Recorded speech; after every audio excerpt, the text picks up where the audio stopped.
Hello friends. तो आज के लेक्चर में हम एनसीईआरटी इंडियन पॉलिटी की क्लास 11th की और लक्ष्मीकांत दोनों को कॉम्प्रिहेंसिव लेवल में लेके चलेंगे। तो हम यहाँ पे ये करेंगे कि आप देख सकते हो यहाँ पे लेफ़्ट साइड में हमारे पास हमारी एनसीईआरटी है और हमारे राइट साइड में मैंने कुछ नोट्स बना के लिखे हुए हैं।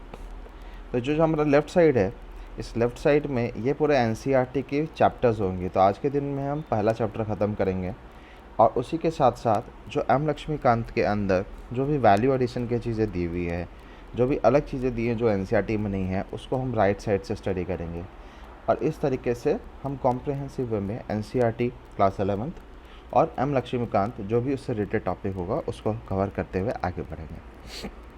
चलिए शुरू करते हैं। तो यहाँ पे हम देख सकते हैं हमारे लेफ़्ट में हमारे सबसे पहले पेज में दिया हुआ था कॉन्स्टिट्यूशन ऑफ इंडिया के पार्ट 4A के बारे में, जिसका मतलब है फंडामेंटल ड्यूटीज़ ऑफ सिटीजन्स के बारे में। अब इसके बारे में पहले हम जानकारी लेना चाहेंगे कि फंडामेंटल ड्यूटीज़ के बारे में हमको क्या क्या पता है, हमारे किताबों में क्या दिया है या जो हमको बेसिकली जानना चाहिए। तो सबसे पहले ये बोला जाता है कि जो ओरिजिनल कॉन्स्टिट्यूशन था उसके अंदर सिर्फ फंडामेंटल राइट्स हुआ करते थे, फंडामेंटल ड्यूटीज़ नहीं थी। इसका मतलब क्या है कि हमारे पास सिर्फ फंडामेंटल राइट्स थे, फंडामेंटल ड्यूटीज़ नहीं थी। तो हमारे पास प्रेजेंट क्या था, तो हमारे पास ड्यूटीज़ तो थी बट वो स्टेट्स के लिए ड्यूटीज़ थी इन फॉर्म ऑफ डीपीएसपी, यानी directive principle of state policy. यानी हमारे जो स्टेट्स है, यहाँ पे स्टेट्स का मतलब आप राज्य मत समझना, यहाँ स्टेट्स का मतलब है India as a state. Okay, state का मतलब है यहाँ पे लॉ मेकिंग बॉडीज़ की बात कर रहे हैं। तो कॉन्स्टिट्यूशन के अंदर जो ड्यूटीज़ होती है एक स्टेट की, क्या डीपीएसपी के फॉर्म में दी हुई है, डीपीएसपी यानी directive principle of state policy. उसके बाद हम देखते हैं कि सन 1976 की बात है जब फंडामेंटल ड्यूटीज़ को सिटीजन्स के लिए ऐड किया गया था हमारे कॉन्स्टिट्यूशन में। अब सिटीजन्स के लिए ऐड किया गया तो आप यहाँ पे ध्यान रखिएगा कि यहाँ पे फंडामेंटल ड्यूटीज़ जो है वो सिर्फ इंडियन सिटीज़न पे अप्लाई होती है, ना कि हर किसी के ऊपर। ठीक है, तो हम यहाँ पे देख सकते हैं कि सिटीजन्स होते हैं सिर्फ उनके लिए कॉन्स्टिट्यूशन में ऐड किया गया। जो इंडिया का सिटीज़न है, इंडिया का फॉरेन का सिटीज़न को, यानी अगर इंडिया में आता है तो उसके लिए फंडामेंटल ड्यूटी उस पर अप्लाई नहीं होती है, उस पर लॉज अप्लाई होते हैं। बट फंडामेंटल ड्यूटीज़ हमारे इंडियन सिटीज़न पे अप्लाई होते हैं। उसके बाद हम ये भी देखें कि जो जापान है ये एक ऐसा सिंगल डेमोक्रेटिक देश है जहाँ की कॉन्स्टिट्यूशन में एक लिस्ट बनाई गई है जिसमें बोला जाता है कि एक सिटीज़न के ड्यूटीज़ क्या क्या होने चाहिए। यानी हमने यहाँ पे इसलिए किया क्योंकि ना ही हम यूएसए में देखेंगे, ना ही हम कनाडा में देखेंगे, ना ही हम फ्रांस के कॉन्स्टिट्यूशन में देखेंगे। तो हम यहाँ पे कहाँ पे देख रहे हैं, तो हम सिर्फ जापान में देखेंगे। जापान एक ओनली डेमोक्रेटिक कॉन्स्टिट्यूशन है जहाँ पे फंडामेंटल ड्यूटीज़ सिटीजन्स के बारे में है। तो अब ये भी सवाल उठता होगा कि अगर ऐसा है तो फिर हमने कहाँ से ये अडॉप्ट किया, कहाँ से हमको आइडिया आया। तो हमको आइडिया आया यूएसएसआर से। यूएसएसआर मतलब आप समझ रहे हो प्रेजेंट टाइम की रशिया की बात कर रहा हूँ मैं। ठीक है, तो उसके बाद क्या हुआ कि इस वाक़ये में ये वाक़या हुआ था अपने 1975 से 1977 के बीच में, और ये पीरियड था इंटरनल इमरजेंसी का। ये जो हमारा इंटरनल इमरजेंसी का टाइम था, इस टाइम पे ये हमको देखने को मिला था। तो हम इसमें आगे और स्टडी करेंगे कि स्वर्ण सिंह कमेटी बनाई गई। सरदार स्वर्ण सिंह थे तो इनकी कमेटी बनाई गई 1976 में, और इन्होंने कुछ रिकमेंडेशंस दिए। क्या रिकमेंडेशंस दिए, तो उन्होंने फंडामेंटल ड्यूटीज़ को लेकर के कुछ रिकमेंडेशंस दिए। तो हम देखते हैं और वो फंडामेंटल ड्यूटीज़ के रिकमेंडेशंस क्या क्या हैं। तो यहाँ पे जब इंटरनल इमरजेंसी की बात कर रहे हैं, जो कि अभी मैंने बताया 1975 से 1977 के बीच में चल रहा था, तो उस टाइम की जो इंदिरा गांधी गवर्नमेंट थी, जो कांग्रेस गवर्नमेंट थी, उनको ज़रूरत महसूस हुआ कि जो इंटरनल इमरजेंसी है उस टाइम पे नागरिकों को पता होना चाहिए उनकी ड्यूटी क्या है। ठीक है, तो इन्होंने क्या किया, स्वर्ण सिंह कमेटी बनाई, और स्वर्ण सिंह कमेटी ने कुछ रिकमेंडेशंस दिए कि आप इसको फंडामेंटल ड्यूटीज़ में ऐड कर सकते हो। ठीक है, तो कांग्रेस ने क्या उस पर रिव्यू किया, उन्होंने उस पर रिव्यू किया, और रिव्यू करने के बाद उनके आउटकम्स क्या थे, फाइंडिंग्स क्या थी, और हमको क्या देखने को मिला। तो उन्होंने क्या किया, उन्होंने इसको एक्सेप्ट कर लिया, और उसके बाद जो रिकमेंडेशंस थी स्वर्ण सिंह कमेटी की, उसको इनैक्ट किया गया। कहाँ? तो ये था कॉन्स्टिट्यूशनल अमेंडमेंट एक्ट। अब ये कॉन्स्टिट्यूशनल अमेंडमेंट एक्ट क्या होता है, ये हम आगे जाकर के जॉब पढ़ेंगे, जहाँ पे हम देखते हैं कि लॉ मेकिंग कैसे होती है। पर यहाँ पे आपको यहाँ ध्यान रखना है कि जो 42nd कॉन्स्टिट्यूशनल अमेंडमेंट एक्ट था, इसके अंतर्गत में फंडामेंटल ड्यूटीज़ को 1976 में ऐड किया गया। गुड। उसके बाद जब फंडामेंटल ड्यूटीज़ को ऐड किया गया तो हमारा संविधान तो पहले से ऑलरेडी बना हुआ था, तो उसमें अब कहीं ना कहीं मुझे ऐड करना पड़ेगा। कहाँ ऐड करूँ, कैसे ऐड करूँ? तो जब भी हम इस तरह से कभी कुछ ऐड करने की कोशिश करते हैं ना, तो आप देखोगे उसमें हम सब क्लॉज लगाते हैं। यानी पार्ट 4A के अंदर इसको डाला क्या, और इसका आर्टिकल कौन सा था? Article 51A। याद कर लीजिएगा इसको कि पार्ट 4A और आर्टिकल 51A, इसके अंदर में हमको फंडामेंटल ड्यूटीज़ को ऐड कर दिया गया।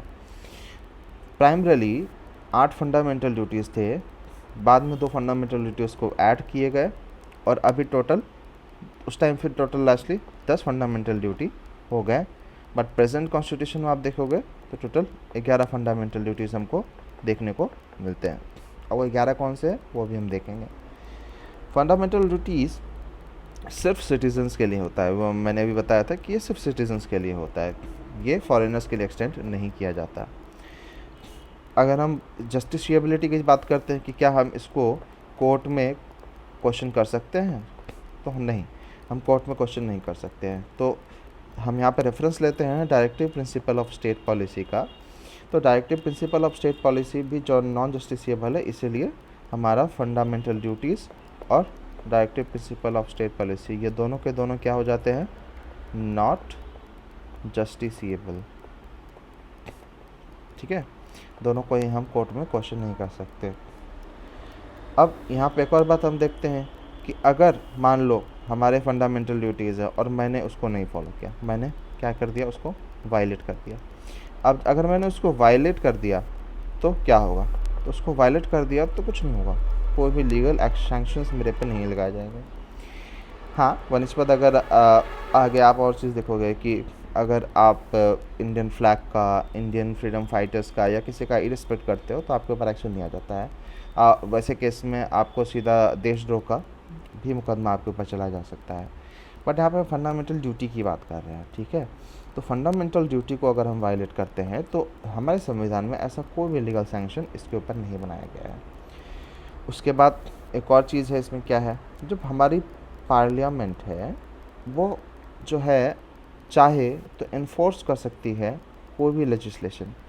यानी ये हमारी पार्लियामेंट है, तो अगर पार्लियामेंट को महसूस हुआ कि हमको कोई नया फंडामेंटल ड्यूटी ऐड करने की ज़रूरत है, तो वहाँ पे वो चेंजेस इम्प्लीमेंट कर सकती है ना? चेंजेस को इम्प्लीमेंट कर सकती है। सो जो हमारी पार्लियामेंट है वो फ्री है to enforce them by suitable legislation. ठीक है, उसके बाद इमरजेंसी का टाइम ख़त्म होता है, जनता पार्टी रूलिंग में आती है।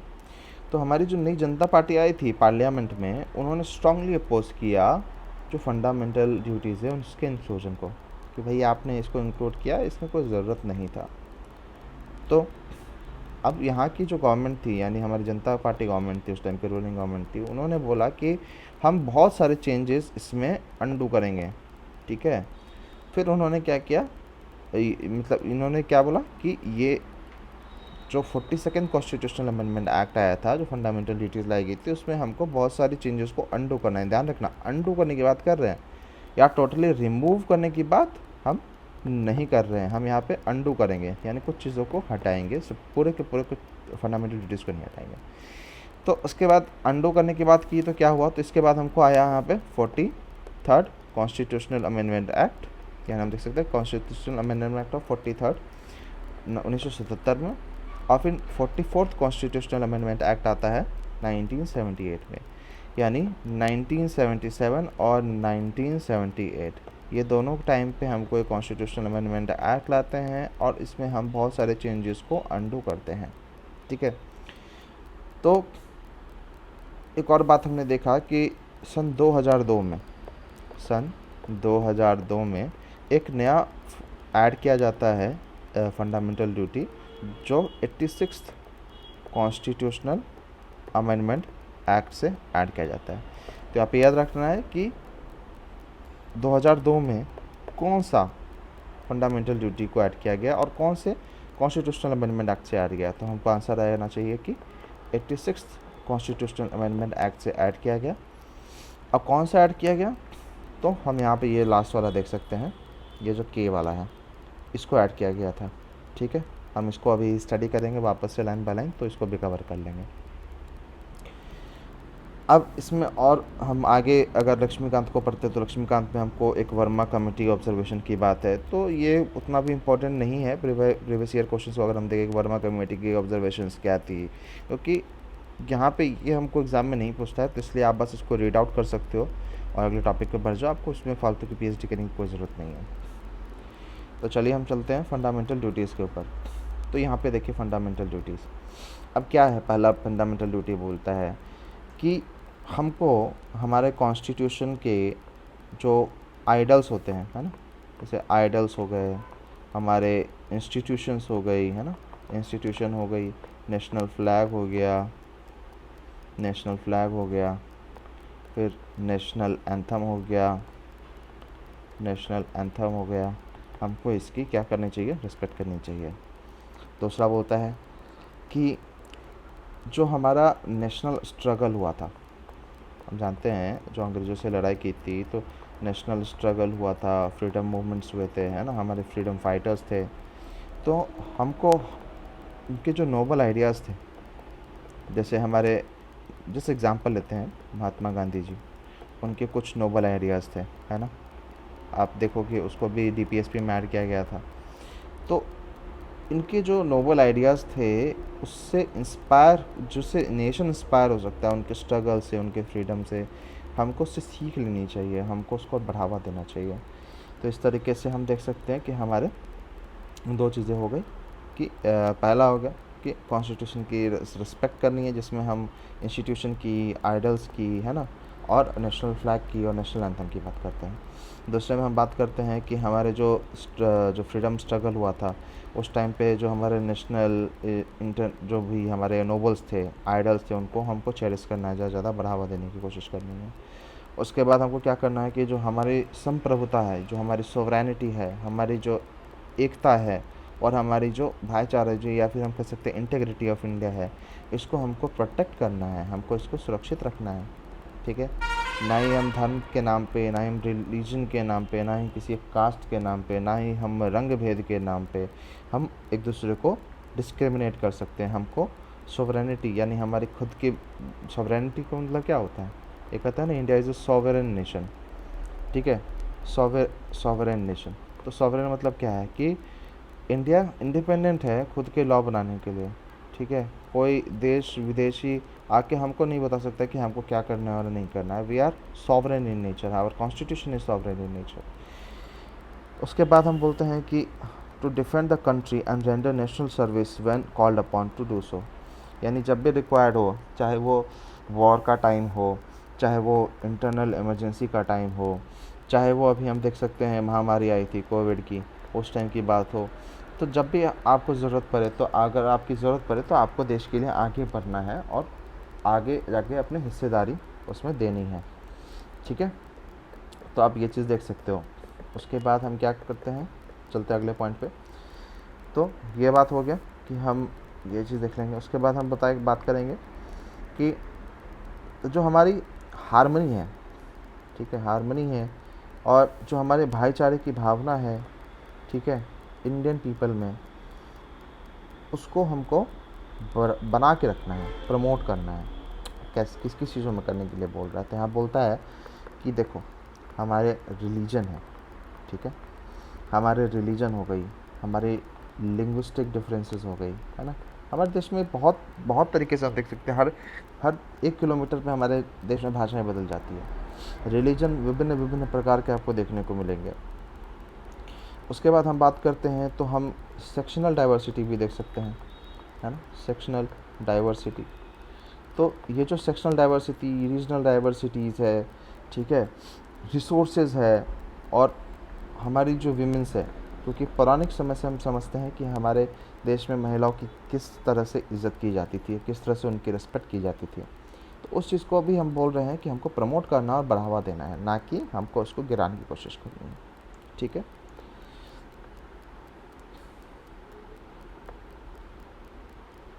ठीक है। तो अब हम आगे बढ़ते हैं अगले टॉपिक पे।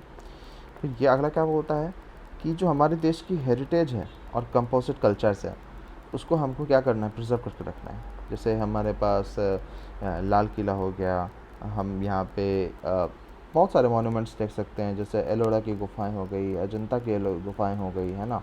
ये सब हमारे नेशनल हेरिटेजेस हैं, है ना। जैसे अपनी सिंधु घाटी सभ्यता की हम बात करते हैं तो हड़प्पन का देख लो, ये अपने राखी गढ़ी का देख लो, उसके बाद हमारे लोथल को देख लो, हमारे कलिबंगन को देख लो। मतलब जहाँ भी आप जाते हो, और हमारे जो कल्चरल हेरिटेजेस हैं, जो हमारे ऐतिहासिक जो धरोहरें हैं, हमको उसको सुरक्षित रखना है। तो हम यहाँ पे इसी की बात करते हैं। अगले हम बात करते हैं कि जो हमारे इन्वायरमेंट है, जैसे कि हम यहाँ पे फॉरेस्ट की बात करते हैं, नदियों की बात करते हैं, लेक्स की बात करते हैं, और यहाँ पर रहने वाले जीव जंतु, वाइल्ड लाइफ की बात करते हैं, और जितने भी जीवित जो लिविंग क्रीचर्स होती है उसकी बात करते हैं। तो उनको हमको इम्प्रूव करना है, उनका जो नेचुरल इन्वायरमेंट है उसको इम्प्रूव करना है और प्रोटेक्ट करना है, ना कि उसको हमको डिग्रेड करना है, डिफॉरेस्टेशन नहीं करना है, फॉरेस्टेशन करना है। हम उनके लिए वाइल्ड लाइफ सेंचुरीज़ बना सकते हैं, उनके लिए प्रोटेक्टेड एरियाज़ बना सकते हैं। ठीक है, तो हम ये चीज़ करना है। उसके बाद अगला बोलता है कि जो एक साइंटिफिक टेम्पर होता है, ठीक है, ह्यूमनिज़्म के लिए, या spirit of inquiry and reform. मतलब आप एक बात देखो कि एक होता है R&D यानी रिसर्च एंड डेवलपमेंट। अगर ये रिसर्च एंड डेवलपमेंट नहीं चलता रहेगा तो क्या देश विकास करेगा? नहीं करेगा।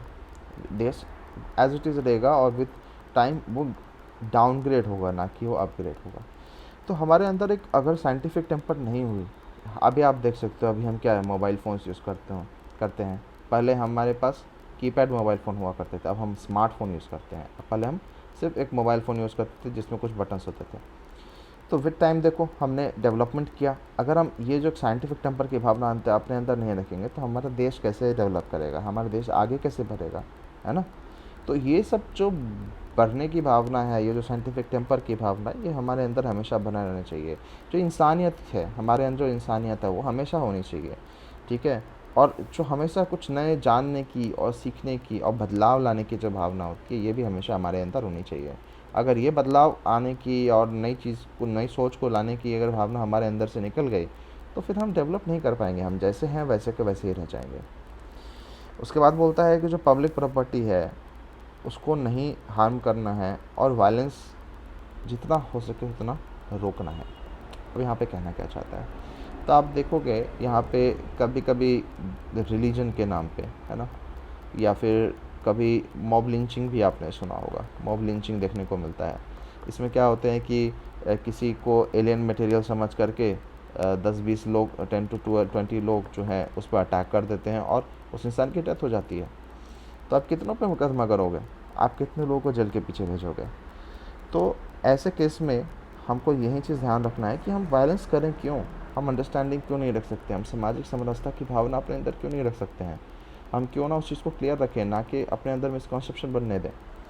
हम जो पब्लिक प्रॉपर्टीज़ होती है, चाहे हम ट्रेन्स की बात करते हैं, ठीक है, चाहे हम पब्लिक बसेस की बात करते हैं, तो आप खुद देखोगे ट्रेन्स और पब्लिक बसेस की इंडिया में कंडीशन बहुत अच्छी नहीं है। What is the reason beside it, कि यहाँ पे आप देखो, जैसे नई कोई ट्रेन आएगी, जैसे तेजस ट्रेन आई, तो अनफॉर्चुनेट रीज़न से क्या हुआ, जितने भी लग्जरी आइटम्स उसमें लगाए गए थे उनको हटाने पड़े। क्यों हटाने पड़े? क्योंकि वो चोरी हो गए, वहाँ के डिस्प्ले चोरी हो गए, वहाँ की जैक्स चोरी हो गई, जो डिवाइसेस थी वो चोरी होने लगी। कई लोग तो सीट उखाड़ के लेकर चले गए। तो आप अगर पब्लिक जो प्रॉपर्टी होगी उसको अगर अपना नहीं समझोगे तो आप कैसे उसको मेंटेन रख पाओगे? आप बसेस की हालत देख लो, आपको हमेशा कहीं ना कुछ कोटेशंस देखने को मिलेंगे, किसी न किसी के कुछ ना कुछ लाइंस देखने को मिलेंगी। बट ये सब चीज़ें नहीं होनी चाहिए। अगर आप चाहते हो कि आपका देश बढ़े आगे, आपकी जो पब्लिक सर्विसेज आपको मिल रही है वो पब्लिक प्रॉपर्टी है, जो आपकी प्रॉपर्टी है, गवर्नमेंट की प्रॉपर्टी तो है ही, वो आपकी सुविधा के लिए है, तो आपको सुरक्षित रखना है, उसको जितना हो सके सेफ़ रखना है। ठीक है, तो यहाँ पे भी उसी की बात कर रहे हैं। फिर अगली बात हम करते हैं कि यहाँ पे बोलता है to strive towards excellence in all sphere, मतलब हर एक स्फेयर में अगर मुझे एक्सीलेंस चाहिए एक इंडिविजुअल के या फिर एक कलेक्टिव एक्टिविटी के, जिससे एक देश कॉन्स्टेंटली राइज होगा, एंडेवर को पाएगा और अचीवमेंट्स लेगा। क्या कहना चाहता है यहाँ पे? आपने कुछ एक इंडेक्सेस देखी होगी जिसमें कहते हैं, इसको कहते हैं वर्ल्ड कॉम्पिटिटिवनेस इंडेक्स, है ना।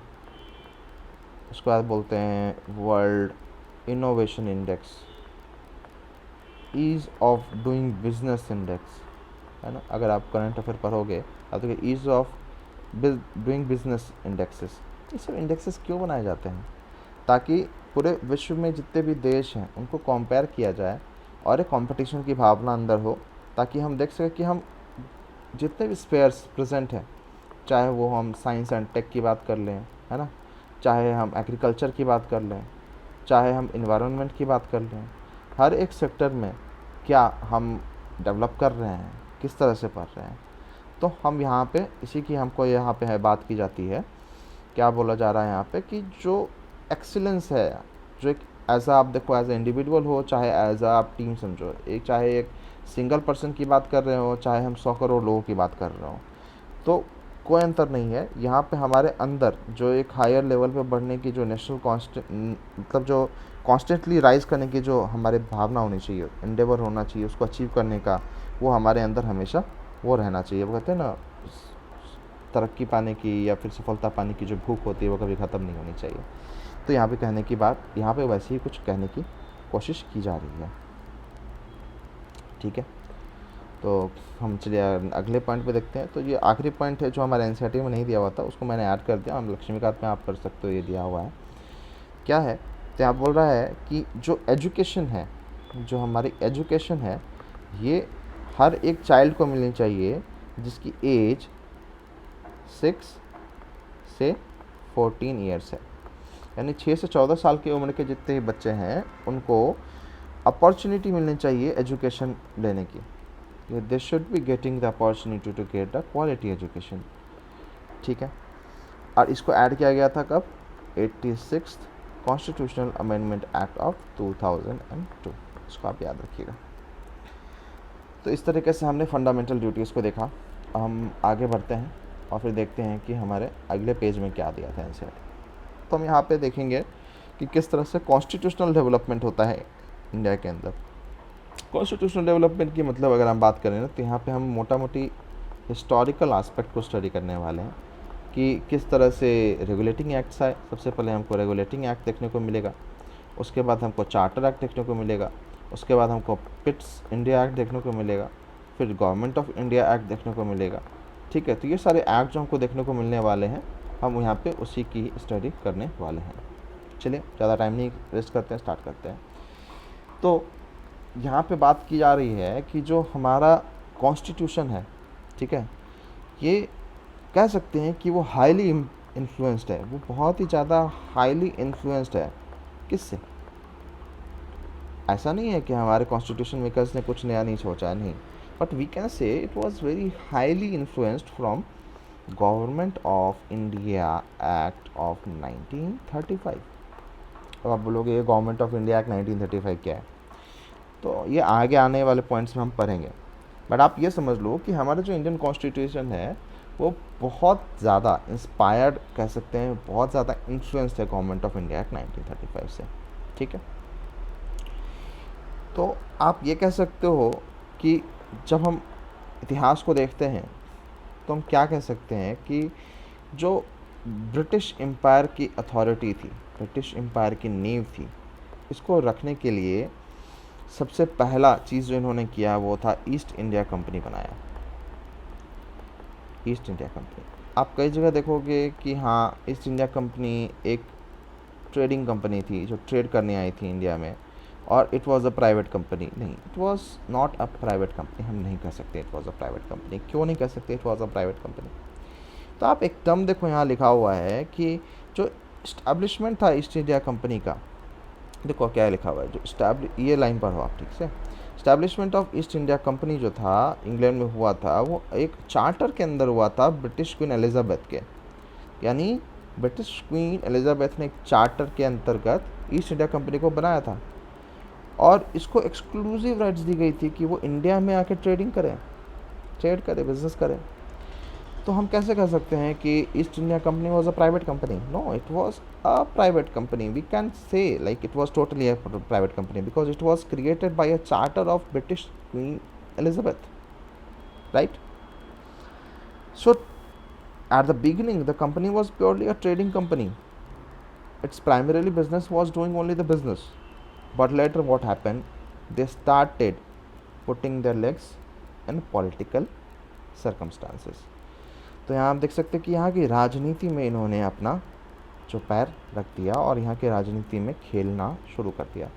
हम यहाँ पे देखेंगे कि बैटल ऑफ प्लासी होता है, ठीक है, बैटल ऑफ प्लासी होगा, उसके बाद फिर बैटल ऑफ बक्सर होगा। और ये जो बैटल ऑफ प्लासी और बैटल ऑफ बक्सर होता है, इसके बाद से जा कर के हम देखेंगे कि जितने भी बदलाव देखने को मिलते हैं वो इसके बाद ही होते हैं। फिर जैसे बैटल ऑफ बक्सर के बाद जो दीवानी राइट्स थी वो किसको चली गई? वो चली गई ईस्ट इंडिया कंपनी को। उस टाइम पे हमारा जो रिप्रेजेंटेटिव था मुग़ल एम्पायर का वो था शाह आलम टू, है ना शाह आलम टू। तो ये सब हिस्ट्री की बातें हैं, वो हम हिस्ट्री में पढ़ेंगे। बट अब यहाँ पे हम पॉलिटी में इतना हमको जानना ज़रूरी है कि East India company basically it was a trading company, ठीक है, जो ब्रिटिश चार्टर से बनाई गई थी, क्वीन एलिजाबेथ के चार्टर से। अगला है तो यहाँ देखिए मैंने अभी कुछ यहाँ पे पॉइंट्स लिखे हैं कि सन 1600 में ब्रिटिश ईस्ट इंडिया कंपनी जो है एक एक्सक्लूसिव राइट लेके आई। एक ट्रेडिंग ग्रांट मिला था क्वीन एलिजाबेथ वन के द्वारा। देखिए क्वीन एलिजाबेथ यहाँ बैठी है और इन्होंने ग्रांट दे दिया। अब क्वीन एलिजाबेथ ने जब ग्रांट दे दिया तो उसके बाद किस तरह से ईस्ट इंडिया कंपनी यहाँ पे विकास होती है? तो आप देखो सन 1600 के बाद हम बात कर रहे हैं टोटल 165 साल के बाद की बात कर रहे हैं, आफ्टर 165 ईयर्स, यानी टोटल 1765 की बात कर रहे थे। यहाँ देखो ये दीवान साहब बैठे हैं और ये अंग्रेज़ बैठे हैं। तो यहाँ ये थे, ये क्या दीवानी लिया करते थे, रिवेन्यू राइट्स थे। तो अब यहाँ पे दीवानी राइट्स किसके पास चली गई? वो ईस्ट इंडिया कंपनी के पास चली गई, यानी राइट जो था रिवेन्यू लेने का, ठीक है, वो किनके पास, इनके पास चला गया। अब उस टाइम किसका रिवेन्यू लेने का राइट्स था? तो बंगाल, बिहार और उड़ीसा का। 1765 में बंगाल, बिहार और उड़ीसा का revenue rights east India company के पास चला गया। ये बैटल ऑफ बक्सर के बाद की बात है। उसके बाद एक और बड़ा हम चेंजेस देखते हैं। वो क्या देखते हैं कि सन 1858 जब हमारा सिपाही विद्रोह हुआ था, ठीक है, उस टाइम पे क्राउन रूल ले आया गया। अब यहाँ पे क्या किया गया कि ये जो ईस्ट इंडिया कंपनी अभी सब कुछ कंट्रोल कर रही थी, अब बोला गया कि भैया बहुत हो गया, अब तुम जो है आओ हमारे अंदर। अब ये किसके अंदर? तो ये ब्रिटिश पार्लियामेंट, ठीक है, ब्रिटिश पार्लियामेंट के अंदर। और यहाँ पे हर चीज़ जो होगा वो क्वीन के नाम पे, on the name of queen Elizabeth, ठीक है, उनके नाम पे होगा। तो क्राउन रूल मतलब क्वीन के नाम पे लिया, इसलिए इसको क्राउन रूल कहते हैं। या हर चीज़ क्वीन के नाम पे लिया जाएगा। अब ब्रिटिश पार्लियामेंट जो थी अब कानून को देखेगी, हर एक चीज़ों को डायरेक्टली रिस्पॉन्सिबिलिटी लेगी उन चीज़ों का, ठीक है, जो गवर्नेंस इंडिया में चलेगा। और ये जो 1857 में जब क्राउन रूल चालू हुआ वो 15 अगस्त 1947 तक चला था, ठीक है। उसके बाद हम देखते हैं रेगुलेटिंग एक्ट ऑफ 1773। तो आप यहाँ पे देख सकते हो कि जैसे जैसे पॉलिटिकल पावर ब्रिटिशर्स का बढ़ने लग गया था, कंपनी का बढ़ने लग गया था, तो इनको ये फील हुआ, इंग्लैंड वालों को ये फील हुआ कि भाई ये तो हमारी बनाई हुई एक कंपनी है, ट्रेडिंग कंपनी है, अब ये पॉलिटिकल पावर भी इंजॉय कर रहे हैं। तो इन्होंने इंग्लैंड वालों को फील हुआ कि चलो एक काम करते हैं कि अब जो है ना समय आ चुका है कि इस कंपनी में के अफेयर्स में कुछ एक हमको रेगुलेशन लाना पड़ेगा। अब इनकी जो कार्य प्रणाली है उसमें हमको कुछ एक बदलाव लाना पड़ेगा। इंग्लैंड को फील हुआ। अब यहाँ इंग्लैंड मतलब क्या पूरे देश को फील हुआ, ऐसा नहीं है, हम यहाँ पे बात कर रहे हैं ब्रिटिश पार्लियामेंट की। ब्रिटिश पार्लियामेंट को ऐसा फील हुआ। इसके रिजल्ट से क्या हुआ? रेगुलेटिंग एक्ट ऑफ 1773 उन्होंने वहाँ से, नाम ही देख लो, रेगुलेटिंग बोल रहा है, नहीं रेगुलेट करना चाह रहा है ना। जैसे हमारे देश में रेगुलेटरी बॉडीज़ हैं, आरबीआई जितने बैंक्स होते हैं, इसको public sector bank, private sector bank सबको रेगुलेट करता है। सेम वे में ये आप रेगुलेट करेंगे, इसलिए उन्होंने रेगुलेटिंग एक्ट लाया। तो इसको सेटअप किया गया था। कब सेटअप किया गया? तो यहाँ पे आप देख सकते हो, it's setup a government in Calcutta presidency, यानी कलकत्ता प्रेसिडेंसी। यहाँ देखिए इस टाइम में प्रेसिडेंसी हुआ करती थी, ठीक है। तो जो हमारा कलकत्ता प्रेसिडेंसी था, यहाँ पे इसको सेटअप किया गया। और कलकत्ता प्रेसिडेंसी में सेटअप किया गया तो यहाँ पे क्या बनाया गया? तो यहाँ पे एक गवर्नर जनरल बनाया गया और उनकी काउंसिल बनाई गई। अब ये जो काउंसिल बनाई गई इसमें टोटल 4 मेंबर्स हुआ करते थे, ठीक है। और इसमें ये लोग जो पावर इंजॉय करते थे, ये जो एक्सरसाइज करते थे, वो क्या करते थे कि जॉइंटली पावर को एक्सरसाइज करते थे, जॉइंटली पावर को एंजॉय करते थे, ठीक है। और उस टाइम पे हमारे दो और प्रेसिडेंसीज थी, जिसका नाम था बॉम्बे प्रेसिडेंसी और मद्रास प्रेसिडेंसी।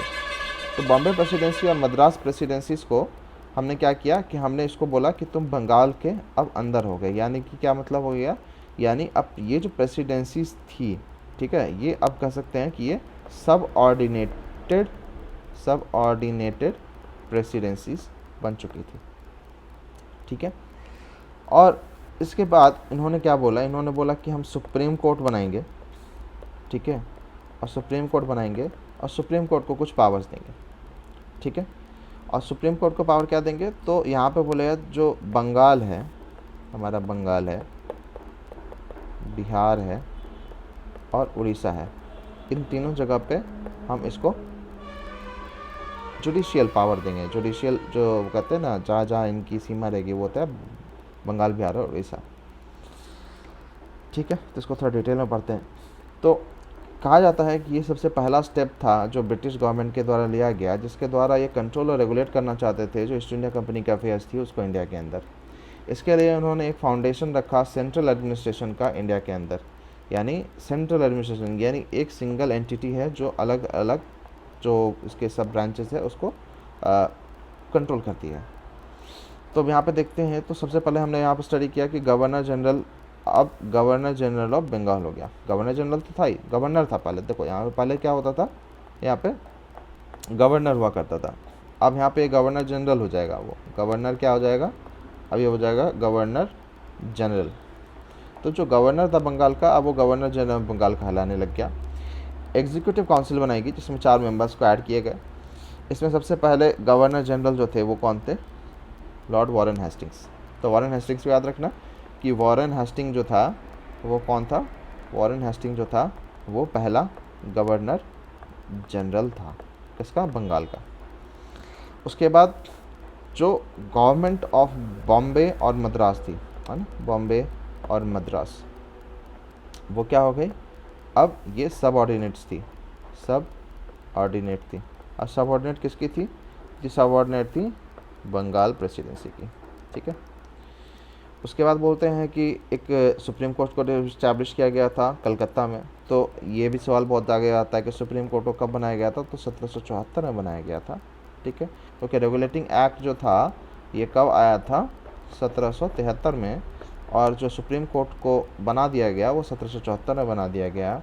और इसमें एक चीफ जस्टिस हुआ करते थे और 3 जजेस हुआ करते थे। ये बहुत ही बड़ा एक मुद्दा बन गया था, क्योंकि जो सुप्रीम कोर्ट बनाई गई थी, तो उसके पावर्स को उतने अच्छे से डिफाइन नहीं किया गया था। तो यहाँ पे क्लैश देखने को मिला, governor general versus supreme court. तो अब इन दोनों के बीच में क्लैश देखने को मिलता है और बहुत सारी एक्टिविटीज़ देखने को मिलती है। वो हिस्ट्री पॉइंट ऑफ व्यू से बहुत इंपॉर्टेंट है, बट पॉलिटी में इतना आप जान सकते हो। उसके बाद इसने क्या किया, ये जो 1773 का एक्ट था, इसने जो पब्लिक सर्वेंट्स थे, यानी पब्लिक सर्वेंट्स कहने का मतलब जो ईस्ट इंडिया कंपनी के जो नॉर्मल एम्प्लॉयज़ थे उस पर क्या असर हुआ, तो इन्होंने जो सर्वेंट्स ऑफ कंपनी थी उनको प्रोहिबिट किया। किसी से प्रोहिबिट किया कि ये किसी भी प्राइवेट ट्रेड, यानी ये कोई भी प्राइवेट ट्रेड, ठीक है, नहीं कर सकते हैं, ठीक है। और कोई भी ब्राइब यानी घूसखोरी, ब्राइब को एक्सेप्ट नहीं कर सकते हैं। किससे एक्सेप्ट नहीं कर सकते हैं, जो यहाँ के नेटिव पीपल हैं, यानी जो यहाँ के भारत के नागरिक हैं, यानी इंडियंस से ये नहीं कर सकते। क्योंकि क्या हुआ था ना, ये लोग बहुत ज़्यादा करप्ट हो चुके थे, जो कंपनी के लोग थे। तो इस चीज़ को रेगुलेट करने के लिए इन्होंने ये एक्ट बनाया, ये पॉइंट्स को डाला, ठीक है। तो हमने ये सारे पॉइंट्स को पढ़ लिया लगभग में, ठीक है। तो यहाँ पे देखिए, यहाँ पे भी दिया हुआ है कि नई रजिस्ट्रेशन की गई सुप्रीम कोर्ट की, जिसमें वीटो पावर दिया गया। वीटो पावर समझ रहे हो, मतलब अगर उन्होंने फैसला ले लिया तो ले लिया, अब कोई इसको काट नहीं सकता, ठीक है। ओके, तो हम आगे बढ़ते हैं और हम देखते हैं अगला एक्ट कौन सा है। अब देखिए यहाँ पे चार्टर एक्ट ऑफ 1833 पे सीधा चले गए, बट जब हम लक्ष्मीकांत को पढ़ते हैं तो वहाँ बीच में बहुत सारे एक्ट आते हैं। अमेंडिंग एक्ट ऑफ 1781 भी आता है, तो हमको वो पढ़ना ज़रूरी है, एग्जाम में पूछ दिए जाते सवाल, तो हमने उसको भी कवर किया 1781 को। तो देखिए हमने 1833 में न जाके सबसे पहले हमने इतने सारे कवर किए। 1813 में ना जा करके हमने ये 73 तो अभी पढ़ लिया। अब हम ये पढ़ेंगे, उसके बाद क्विट इंडिया एक्ट पढ़ेंगे, फिर हम चार्टर एक्ट में जाएंगे। ठीक है, चलिए शुरू करते हैं। तो हम यहाँ पे बात कर रहे हैं अमेंडिंग एक्ट ऑफ 1781। तो यहाँ पे क्या बोला गया कि जो 1773 का एक्ट था उसमें जो भी कमियाँ थी उसको हम यहाँ रेगुलेट कर रहे हैं, वहाँ पे वापस को ठीक कर रहे हैं। तो ये इसलिए इसको कहा जाता है एक्ट ऑफ सेटलमेंट, यानी जो भी कमियाँ थी उसको सेटल किया गया 1781 के एक्ट में।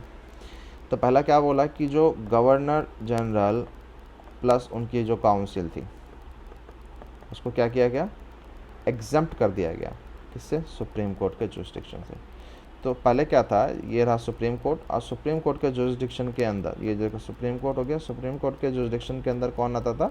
Governor general plus council.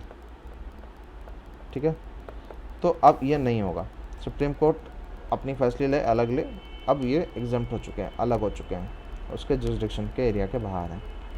उसके बाद मतलब आप देख सकते हो एक तरह से यहाँ पे गवर्नर जनरल प्लस उनकी काउंसिल को क्या दिया जा रहा है, पावर और बढ़ाया जा रहा है, जो कि एकदम कम कर दिया गया था 73 में। उसके बाद यहाँ पे एक और चीज़ बोला गया, जो सर्वेंट्स है उनको एग्जम्प्ट कर दिया गया कि भाई वो जो कंपनी के जुरिस्डिक्शन के बाहर कर दिया गया। ठीक है, तो also exempted servants of company from jurisdiction of supreme court for their official action. यानी इन्होंने कुछ भी सामान भेज दिया या कुछ सामान मंगवा लिया या किसी से ब्राइब ले लिया या कुछ भी ले लिया तो इनके ऊपर क्रिमिनल चार्जेस लगते थे और इसके ऊपर फैसला लेता था सुप्रीम कोर्ट और इनको सज़ा सुनाता था। तो अब बोला गया कि जो भी कंपनी का जो जुरिस्डिक्शन के अंदर जो भी आता है सर्वेंट, उस वो सुप्रीम कोर्ट का जुरिस्डिक्शन के बाहर होगा। कोई भी ऑफिशियल अगर एक्शन करता है कंपनी के अंदर, वो एक्शन करता है तो वो सुप्रीम कोर्ट उस पर फैसला नहीं सुना सकता। बहुत अच्छी बात है। उसके बाद हम एक और चीज़ देख सकते हैं कि जो रेवेन्यू मैटर्स थे उससे एक्सक्लूड कर दिया गया, और matter rising in collection of revenue from jurisdiction of supreme court. तो देखो दोनों पॉइंट में हम यहाँ पे हर जगह यहाँ पे सुप्रीम कोर्ट की बात कर रहे हैं। क्यों? क्योंकि मैंने बोला था कि जो 1773 का एक्ट था ना, उसमें सुप्रीम कोर्ट की जो पावर्स है उसको वेल डिफाइन नहीं किया गया था, जिसके कारण बहुत सारे मिसकॉन्सेप्शन बने, बहुत सारे कन्फ्यूजन्स क्रिएट हुए थे।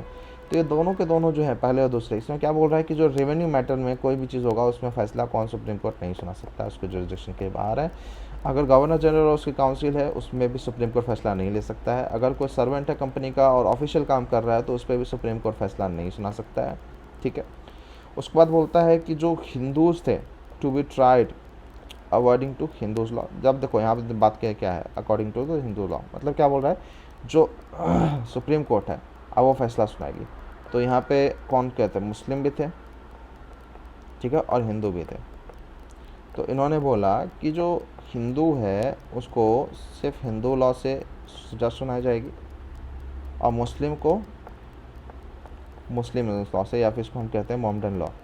ठीक है, मोहम्मडन लॉ से इनको फैसला सुनाया जाएगा, दोनों को इक्वलाइज करके नहीं सुनाया जाएगा। तो हिंदू लॉ से हिंदू को और मोहम्मडन लॉ से मुस्लिम्स को। उसके बाद इन्होंने बोला कि जो गवर्नर जनरल था उसको एम्पावर किया। ठीक है, काउंसिल में, अब देखो यहाँ पे काउंसिल थी और काउंसिल में ऑब्वियसली बात है सबसे ऊपर गवर्नर जनरल होगा, गवर्नर जनरल की पावर को बढ़ा दिया। ठीक है, अब इसमें क्या था कि काउंसिल में जब गवर्नर जनरल की पावर को एम्पावर कर दिया गया तो फिर क्या देखने को मिला, जो रेगुलेशंस थी प्रोविंशियल कोर्ट्स थी और काउंसिल्स थी उसमें इसकी पावर इंक्रीज हो गई। ठीक है, अब आते हैं हम नेक्स्ट पॉइंट पे। नेक्स्ट पॉइंट क्या है, तो अब यहाँ पे देखो आप 1773 का एक्ट पढ़ लिया, अमेंडिंग एक्ट ऑफ 1781 पढ़ लिया।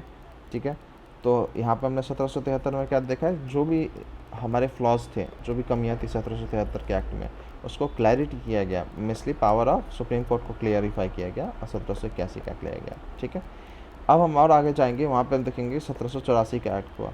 ठीक है, 1784 और 86 का आया था। अब क्या है पिट्स इंडिया एक्ट में, तो पिट्स जो थे उस टाइम के प्राइम मिनिस्टर थे ब्रिटेन के, तो इन्होंने क्या किया, तो कॉमर्शियल और पॉलिटिकल फंक्शन जो थी कंपनी के उसको अलग कर दिया। यानी बहुत ज़रूरी था कि पॉलिटिकल पावर जो थी वो अलग हो और कॉमर्शियल जो हो वो अलग हो, क्योंकि एक private company, private trading company है।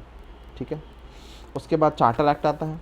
चार्टर एक्ट हर एक 20 साल के बाद आता है। देखो 93 में आया, 13 में आया, 33 में आया और 53 में आया। तो हर एक 20 साल के बाद हमको चार्टर एक्ट देखने को मिले, और फिर गवर्नमेंट ऑफ इंडिया एक्ट देखने को मिले 1858, जिसमें अलाउ किया गया कि जो इंडियन काउंसिल एक्ट है 1861, 1892 या 1909, इसके आगे आगे बढ़ता है, सॉरी अलाउ नहीं किया गया, इसके आगे बढ़ा। यानी जैसे 1858 की एक्ट आती है उसके बाद हमको गवर्नमेंट ऑफ इंडिया देखो वर्ड आती है, गवर्नमेंट ऑफ इंडिया एक्ट 1858, तो गवर्नमेंट ऑफ इंडिया टर्म आ जाता है। अब इसके बाद हमको इंडियन काउंसिल एक्ट आता है, ठीक है, 1909, 1892 और 1861। चलिए आगे पढ़ते हैं। तो हम आते हैं पिट्स इंडिया एक्ट ऑफ 1784। तो पिट्स इंडिया एक्ट ऑफ 1784 क्या बोलता है, तो इन्होंने बोला कि जो कॉमर्शियल है और पॉलिटिकल फंक्शन है कंपनी के, दोनों को हम डिस्टिंग्विश कर देंगे। बहुत अच्छी बात है, यानी पॉलिटिकल इधर आ गया और कॉमर्शियल इधर आ गया, अब दोनों एक साथ में क्लैश नहीं करेगा। इन्होंने अलाउ किया कोर्ट को, ठीक है, क्या किया, तो allow court of directors to manage commercial affair. तो इन्होंने कोर्ट ऑफ डायरेक्टर बनाया, ठीक है, कोर्ट ऑफ डायरेक्टर्स बनाया। अब कोर्ट ऑफ डायरेक्टर को बोला कि तुम एक काम करो, तुम जो कॉमर्शियल अफेयर है, ठीक है, कॉमर्शियल अफेयर्स है, तुम उसको मैनेज करो, ठीक है, but created a new body called board of control to manage political affair. अब यहाँ पे आता है board of control. Board of control का क्या काम था, बोर्ड ऑफ कंट्रोल का काम था कि वो जो पॉलिटिकल अफेयर होगा, है ना, जो पॉलिटिकल अफेयर होगा उसको कंट्रोल करेगा। यानी दो चीज़ें हो गया, पहला क्या हो गया, कोर्ट ऑफ डायरेक्टर, और यहाँ पे क्या आ जाएगा अपने को, यहाँ पे आ जाएगा board of control, court of directors and board of control. Board of control का काम क्या होगा, पॉलिटिकल पावर्स या कह सकते हैं पॉलिटिकल अफेयर्स को देखना। और कोर्ट ऑफ डायरेक्टर्स का काम क्या होगा, तो कोर्ट ऑफ डायरेक्टर्स का काम क्या होगा, मैनेज करो, क्या मैनेज करो, जो कॉमर्शियल अफेयर्स है उसको मैनेज करो, कॉमर्शियल अफेयर्स है उसको आपको मैनेज करना है, ठीक है। इसीलिए हम यहाँ कह सकते हैं कि इन्होंने एक ड्यूअल, कह सकते हैं ड्यूअल सिस्टम ऑफ गवर्नमेंट, यानी सिस्टम ऑफ डबल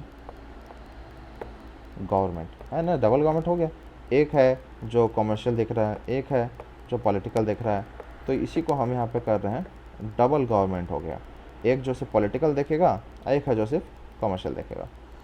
उसके बाद बोलता है जो बोर्ड ऑफ कंट्रोल था उसको पावर ज़्यादा दी गई, उसकी पावर को क्या कर देगी, बढ़ा दिया गया। क्यों बढ़ा दिया गया, to supervise and direct all operations of civil and military government.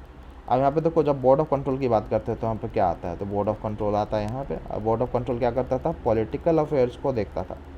तो यानी जो पॉलिटिकल अफेयर्स में आप क्या क्या आ जाएगी, तो देखो यहाँ पे सिविल होगा, सिविल ऑपरेशन होगा ना, मिलिट्री ऑपरेशन होगा, ठीक है।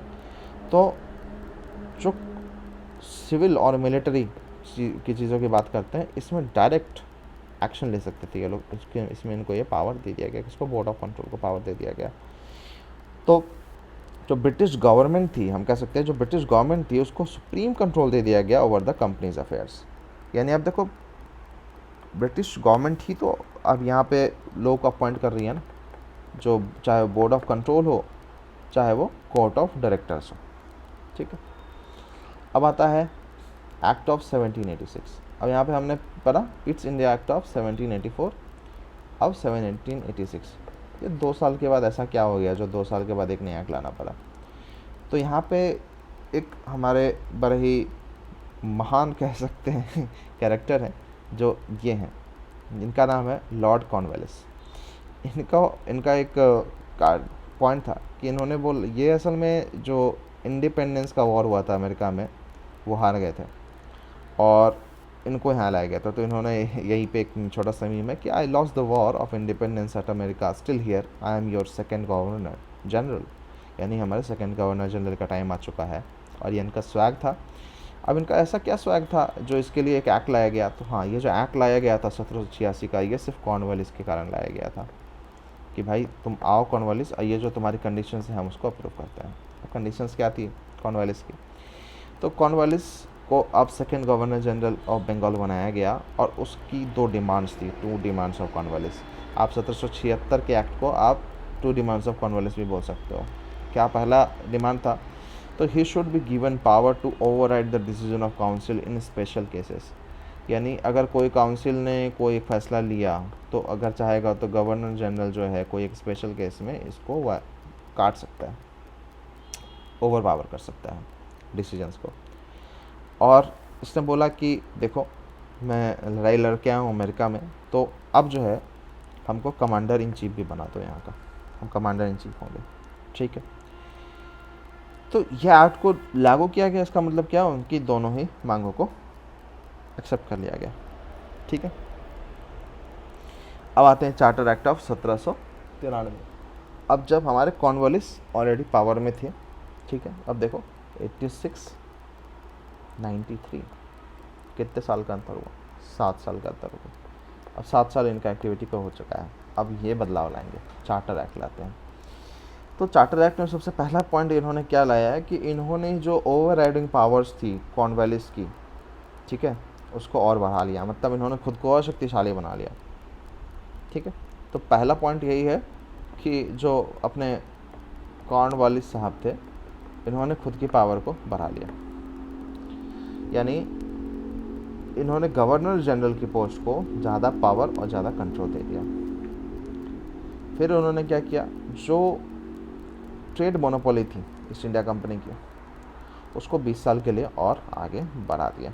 याद रखना ये पॉइंट एग्जाम में बहुत पूछता है कि 1793 में ऐसा खास क्या हुआ था। तो इसमें जो मोनोपोली थी कंपनी की इंडिया के अंदर ट्रेड करने की, उसको 20 साल और बढ़ा दिया गया। उसके बाद बोला गया कि जो कमांडर इन चीफ होगा was not to be a member of the governor general council unless he was appointed. मतलब सीधी सी बात है कि इन्होंने खुद को कमांडर इन चीफ के पद से हटाया है तभी ना, क्योंकि अगर कोई जो भी कमांडर इन चीफ बनेगा वो मेंबर नहीं हो सकता गवर्नर जनरल काउंसिल के जब तक उसको अपॉइंट ना किया जाए। तो मतलब क्या है कि ये खुद को अपॉइंट करते थे कि भाई हम होंगे क्या, हम होंगे commander in chief, commander in chief हम होंगे कमांडर। तो यानी सीधी सी बात है इन्होंने खुद को क्या अपॉइंट कर लिया, जब अपॉइंट कर लिया तब ये होंगे। तब इसमें ये मत जाना कि अगर मेंबर नहीं हो सकता है गवर्नर जनरल काउंसिल का तो फिर क्या कॉर्नवालिस था कमांडर इन चीफ, नहीं ऐसा नहीं है। कमांडर इन चीफ वो था, बट उसने एक पॉइंट डाला ना, अगर वो अपॉइंट कर लिया जाए तो उसने खुद को अपॉइंट कर लेता था, सेल्फ अपॉइंटमेंट कर लेता था, क्योंकि गवर्नर जनरल को इतनी पावर बढ़ गई थी, है ना। उसके बाद इन्होंने क्या बोला, इन्होंने बोला कि ये जो इन्होंने बोला, देखो हम देखते हैं इसमें होता बोर्ड ऑफ कंट्रोल, ठीक है। बोर्ड ऑफ कंट्रोल एक था कोर्ट ऑफ डायरेक्टर्स। रोल पता है आपको, याद है, नहीं पता याद है, चलिए हम वापस से देखते हैं। कोर्ट ऑफ डायरेक्टर्स क्या काम देखता था, कॉमर्शियल अफेयर्स देखता था, और बोर्ड ऑफ कंट्रोल क्या देखता था, पॉलिटिकल अफेयर्स देखता था, ठीक है। यहाँ पे किसकी बात कर रहा है, बोर्ड ऑफ कंट्रोल, यानी यहाँ पे किस चीज़ को देखेगा, पॉलिटिकल अफेयर्स को देखेगा, ठीक है। तो इन्होंने बोला कि जो मेंबर्स हैं पॉलिटिकल अफेयर्स को देखने वाले, यानी बोर्ड ऑफ कंट्रोल वाले, उनको हम कम करेंगे, और their staff were to be paid out of the Indian revenue. जो इंडिया से जो हम रेवेन्यू कलेक्ट कर रहे हैं उनके स्टाफ को पैसा वहीं से मिलेगा, ब्रिटिश पार्लियामेंट उनको पैसा नहीं देगी, ठीक है। तो यहाँ लेट डाउन का मतलब क्या है कि जो मेंबर्स थे किसके, बोर्ड ऑफ कंट्रोल थे, और इनको जो पेमेंट मिलता था उसको बोला कि अब ये ब्रिटिश पार्लियामेंट नहीं देगा, अब इसको पे कौन करेगा, इंडियन रेवेन्यू से पे किया जाएगा। गुड, चार्टर एक्ट ऑफ 1793 यही था।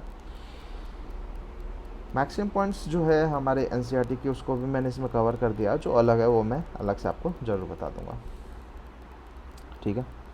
तो इसको थोड़ा सा और डिटेल में पढ़ते हैं। तो मैंने यहाँ पे एक चार्ट बनाया है, इसमें हमने देखा है चार्टर एक्ट ऑफ 1833। तो चार्टर एक्ट ऑफ 1833 में क्या हुआ, तो गवर्नर जनरल ऑफ बंगाल जो था अब गवर्नर जनरल ऑफ इंडिया बन गया, और जितने भी सिविल और मिलिट्री राइट्स थी अब वो उसके अंदर आ गई। सबसे पहला गवर्नर जनरल कौन था? लॉर्ड विलियम बेंटिक था।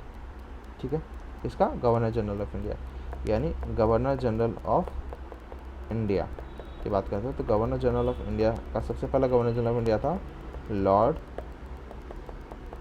William Bentinck, right. उसके बाद इन्होंने क्या किया, जो ईस्ट इंडिया कंपनी की एज अ कॉमर्शियल पावर्स थी, ठीक है, देखो, ended activities of East India Company as a commercial body which become purely administrative body. तो जो ईस्ट इंडिया कंपनी थी, इसकी जो कॉमर्शियल बॉडी वाली जो भावना थी उसको हटा दिया, जो कॉमर्शियल बॉडी थी इसको हटा दिया गया। अब बोला कि अब एक प्योरली एडमिनिस्ट्रेटिव बॉडी होगी, एक प्योरली एडमिनिस्ट्रेटिव बॉडी होगी। ये कॉमर्शियल बॉडी अब नहीं कहेंगे हम, इसको कॉमर्शियल बॉडी नहीं बोलेंगे, एक एडमिनिस्ट्रेटिव बॉडी अब ये रूल कर रहा है हम पे, है ना। इन्होंने कोशिश की कि सिस्टम को इंट्रोड्यूस किया जाए जिसमें ओपन कंपटीशन होता, जिसमें सिविल सर्वेंट्स चुने जाते, ठीक है, और इसमें इंडियंस भी होते, और इसमें इंडियंस को डिवाइड नहीं किया जाता कि भाई तुम एग्ज़ाम में बैठ नहीं सकते हो या इस कंपनी के इस पोजीशन के लिए सिर्फ ब्रिटिशर्स अलाउड है, इंडियंस अलाउड नहीं है, तो ऐसा कुछ भी नहीं था, ठीक है। बट जो हमारे कोर्ट ऑफ डायरेक्टर्स थे उनको ये नागवारा निकला, इन्होंने बोला कि भाई इंडियंस को इतनी पावर हम नहीं दे सकते, उन्होंने मना कर दिया, तो इनको वापस लेना पड़ा, ठीक है।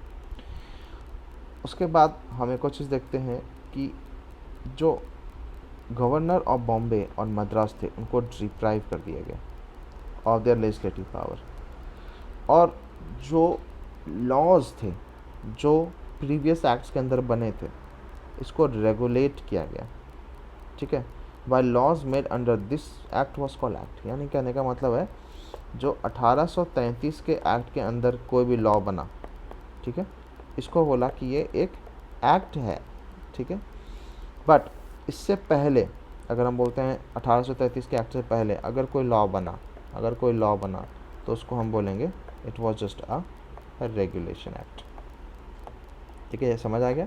यानी जो 1833 के जो एक्ट है, चार्टर एक्ट, इसके अंदर अगर कोई लॉ बन गया, इसके बाद कोई लॉ बना तो उसको एक्ट कहा जाएगा, बट इससे पहले जो कोई लॉ बना तो उसको हम सिर्फ रेगुलेटिंग एक्ट ही कहेंगे, ठीक है। और जो लेजिस्लेटिव पावर थी गवर्नर जनरल ऑफ बॉम्बे और मद्रास, उनकी लेजिस्लेटिव पावर को और कम कर दिया गया, ठीक है। तो ये 4 पॉइंट्स आप याद रखो, it is more than enough, ठीक है।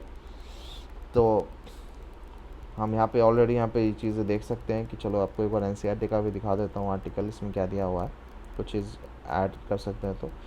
तो लेजिस्लेटिव फंक्शन को बनाने के लिए गवर्नमेंट ने अलग से पावर दे दिया है ना, मतलब एक तरह से हमने बात की कॉमर्शियल बॉडी नहीं, अब एक एडमिनिस्ट्रेटिव बॉडी की तरह काम करेगा, तो इसका मतलब यही था। और इन्होंने 1833 का एक्ट लागू किया, इन्होंने कुछ सब्सटेंशियल चेंजेस लाए कॉन्स्टिट्यूशनल सेटअप ऑफ इंडिया में। लेजिस्लेटिव पावर जो थी, लेजिस्लेटिव पावर इंडिया का जो तो वो टोटली वेस्टेड हो गया था गवर्नर जनरल के पास, गवर्नर जनरल काउंसिल के पास, ठीक है। और काउंसिल में वही 4 मेंबर्स थे, ठीक है, इसमें से 4 में से एक जो था एक लॉ मेंबर था, यानी 4, देखो यहाँ पे 4 काउंसिल मेंबर्स थे, 4 काउंसिल मेंबर्स थे, जिसमें से एक जो था होगा वो होगा लॉ मेंबर, ठीक है, करेक्ट। जो काउंसिल की फंक्शन थी वो डिवाइड की गई थी 2 कैटेगरी में, ठीक है। When it perform executive function it consisted of governor general and 3 members only. तो जब भी एग्जीक्यूटिव फंक्शन करना होता था तो यहाँ पे कौन कौन होगा, गवर्नर जनरल होगा और यहाँ पे 3 काउंसिल मेंबर्स होंगे, ठीक है।